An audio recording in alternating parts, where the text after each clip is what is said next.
ಗುರುಗಳು.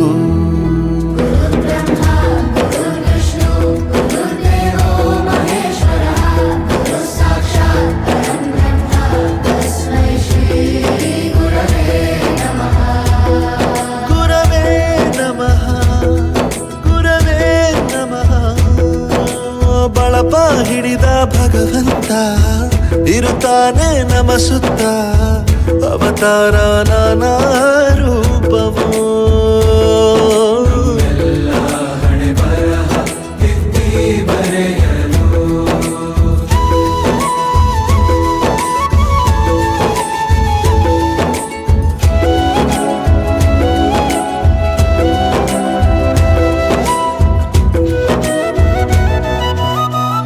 ಬಾಳಲ್ಲಿ ಲೆಕ್ಕ ಎಷ್ಟು ಮುಖ್ಯ ಎಂಬುದ ಬೆರಳಲ್ಲೇ ತೋರಿ ಕಲಿಸಿದ ಗುರುಗಳೇ.